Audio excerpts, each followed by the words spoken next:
또한 필기 오프라인 강의를 듣기 위해서 소중한 50만 원과 시간을 소비하지 마세요.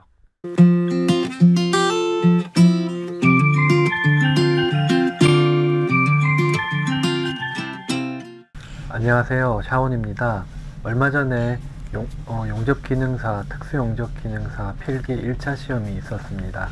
저는 육아휴직을 하면서 2019년 필기 1차 시험에 용접기능사, 특수용접기능사를 1시간 간격으로 보게 되었습니다. 결과는 물론 모두 합격입니다. 실제 제가 공부한 시간은 일주일 정도입니다. 육아 중이라 하루 종일 집중할 수 없는 상태이지만 당당히 합격했습니다.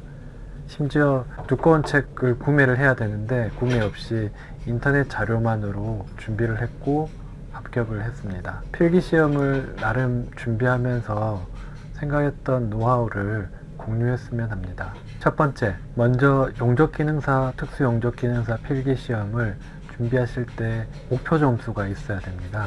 기능사 시험이 60점 이상이면 합격입니다. 60점이든 100점이든 모두 합격입니다. 기능사 시험은 합격, 불합격이 중요한 거지 점수가 중요하지 않습니다. 때문에 60점을 넘기는 공부만 하면 된다는 이야기입니다. 다시 말해서 용접기능사, 특수용접기능사 관련 몇백 페이지 되는 책을 정독할 필요가 없다는 이야기입니다. 또한 필기 오프라인 강의를 듣기 위해서 소중한 50만 원과 시간을 들일 필요가 없다는 이야기입니다. 두 번째, 용접기능사, 특수용접기능사 공부할 자료 선택입니다. 시중에 용접기능사, 특수용접기능사 관련된 책들이 많이 있습니다. 물론 온 오프라인 강의도요. 책은 3만 원 정도, 용접기능사 관련 동영상 강좌는 10만 원에서 20만 원, 학원 용접 강좌는 한 50만 원 정도 비용이 듭니다. 하지만 여기에 있는 내용은 인터넷에 많이 구할 수 있는 자료들입니다. 용접기능사, 특수용접기능사 관련 요약집을 검색하시면 찾아볼 수 있을 것입니다. 필요하신 분은 아래에 적힌 이메일로 보내주시면 보내드릴게요. 기출문제 또한 도타비 문제은행이라고 웹페이지가 있는데 그곳에서 보시면 되고요. 또한 스마트폰으로 볼 경우 구글 플레이에서 문제은행이라고 검색해 보시면 많은 어플들이 있습니다. 그거 깔고 기출문제를 풀어보시면 될 것 같습니다.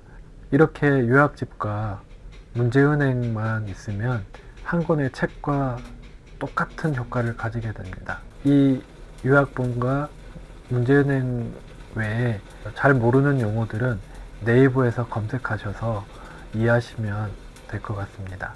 이렇게 공부할 자료를 선택을 잘해야 되는데 실제 우리가 인터넷에 널려있는 요약집 하나와 그리고 문제은행을 풀고 그리고 거기에서 모르는 용어는 네이버에서 검색하셔서 이해하시면 될 것 같습니다.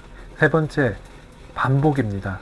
처음 용접사, 특수용접 기능사 책을 보시면 용어도 이해하기 힘들고 초보자이기 때문에 당연히 이해하기가 힘듭니다.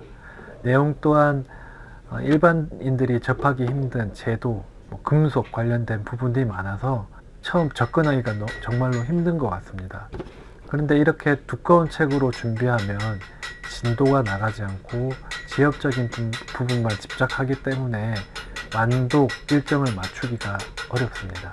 때문에 위 두 번째 언급한 공부할 자료를 잘 선택해야 되는 이유이기도 합니다. 제가 언급했던 그 요약본은 27페이지 정도 되는 요약본입니다. 이 요약본을 3번 정도 반복하셔서 완독을 하시면 대략 전체적인 흐름을 이해하실 것 같습니다. 처음 요약본을 볼 때는 내용도 어렵고 진도가 잘 안 나갈 것입니다. 근데 두 번째 볼 때는 그 보는 시간이 반으로 줄어들고 또 세 번째 볼 때는 더 그 보는 시간이 줄어들 것입니다. 그리고 반복해서 보다 보면 이 용접의 내용의 흐름 볼 수 있게 될 것입니다. 이 상태에서 문제은행을 풀기 시작하면 됩니다. 가장 최신인 2016년 4월이더라고요. 왜냐하면 CBT라는 컴퓨터로 보는 문제은행이 이제 생겨서 그 그 종이로 보는 기출문제가 2016년 4월까지 나왔기 때문에 가장 기출문제, 인터넷에 찾아볼 수 있는 기출문제가 2016년 4월까지로 되어 있습니다. 그렇기 때문에 2016년 4월 시험부터 가장 최신인 2016년 4월부터 역순으로 풀어나가면 될 것 같습니다.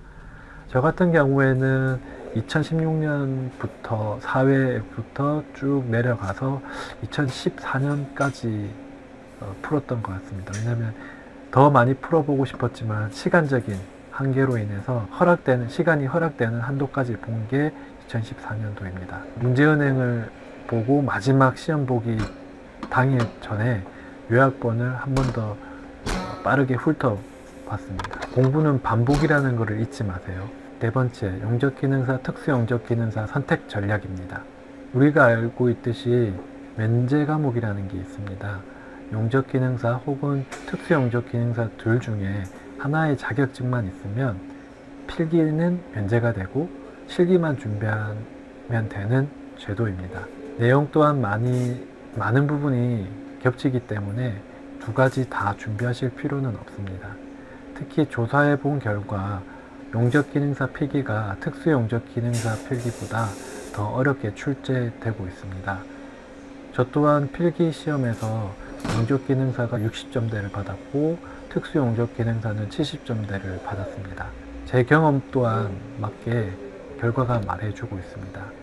때문에 특수용접기능사 필기시험만 준비하시면 됩니다. 실기 또한 특수용접기능사가 용접기능사보다 조금 더 쉽다라는 이야기가 많습니다. 특수용접기능사 하나를 집중해서 실기까지 합격하면 나머지 용접기능사 필기시험은 자동 면제입니다.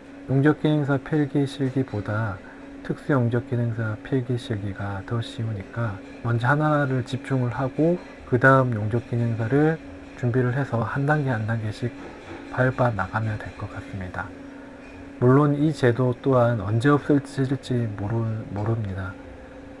하지만 지금은 유효하니까 이걸 잘 고려하셔서 둘 중 어떤 거를 선택해야 할지 고민하실 때 특수용접을 먼저 하시라 라고 제가 추천드리고 싶습니다. 사실 용접 자체가 어릴 때부터, 그러니까 중고등학교 때부터 이쪽 길을 선택해서 준비하시는 젊은 분들도 많이 계시겠지만 제2의 직업으로 준비하시는 분들도 많이 있는 것 같습니다.